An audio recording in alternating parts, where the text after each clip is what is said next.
Hello, I'm Grant Swain, the owner of Gearhead School, and today let me take a few minutes to talk about my homepage on my website.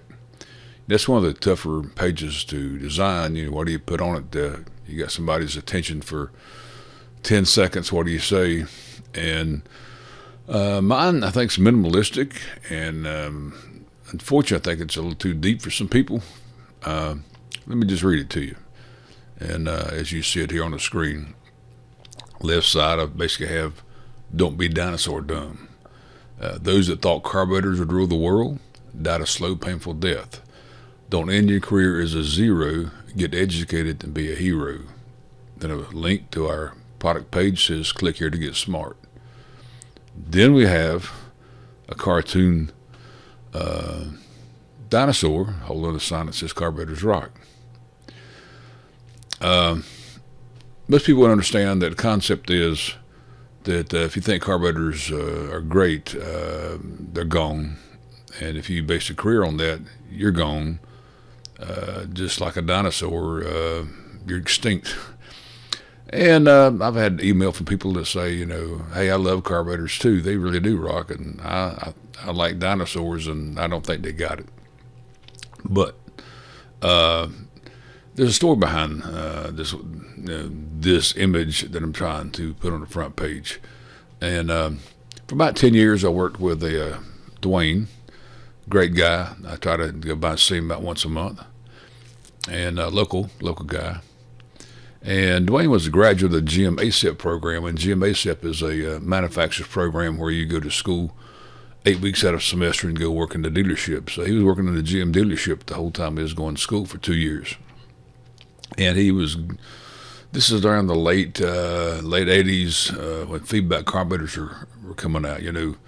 Feedback carburetors are kind of a bridge between mechanical carburetor and fuel injection. They placed a mixture control solenoid inside. You could duty cycle that solenoid and effectively change the size of the jet. And that was all based on the O2 content, the exhaust. By today's standards, that's nothing. But at the time, if you're an old timer in the shop and all of a sudden cars come in and have wires going to them, that rocked their world. It really did. Dwayne was working at a dealership, and these cars are coming in, with a check engine light on. And Dwayne was very versed in it. They covered the feedback carburetor system in school. That's where you learn these things. And I'm sure they had training for those in the field. But Dwayne worked for some of these old timers at his dealership, and they just refused. They drew the line in the sand. He said it's so comical because they're saying it's heresy. You can't have wires going to a carburetor. The people will not stand for this. We're going to revolt, and so they just pretty much refused to work on the cars. And Dwayne's just another walk in the park for him. So. A car came in, of that era, and the check engine light was on. It said, "Let college boy work on it. We're just not going to work on the things." And that kind of whole conversation, the story from Dwayne is what drove this. Is that, think about it now. If you're in industry, they're in industry. This right now constantly evolving and accelerating in its involvement. Now their line of sand was a mixture control solenoid inside of it, 2 wires going to a carburetor and a computer. That was it for them. So what do you think happened to their career? Maybe, I don't know, were they 45 or 50 or 55? Did they need to work till they're 65?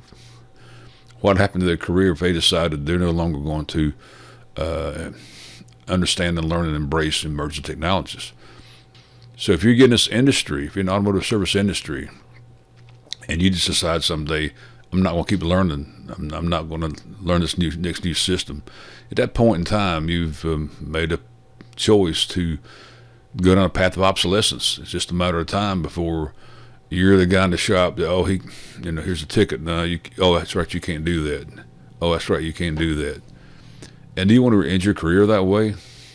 It's a lifelong learning experience in the automotive service industry. From the time you start to the time you finish, it's going to be a lifelong learning experience. If you're not into that, if you're not going to embrace that, do us all a favor and do something different.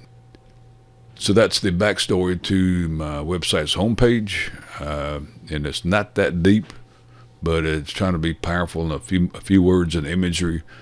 Bottom line is a click here to get smart. That's the button. If you feel like you need some education, click that button and look at our products. That's what I'm all about. I was taken early out from school system. I was in a safe place. Could have worked 4 or 5 more years.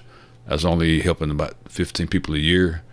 That's why I do Gearhead School, is so that the guys out there that need ongoing training or entry-level training, I want to be a source for that, and I'll help you any way I can, and that's what we're about. So main thing is you have to have the mindset.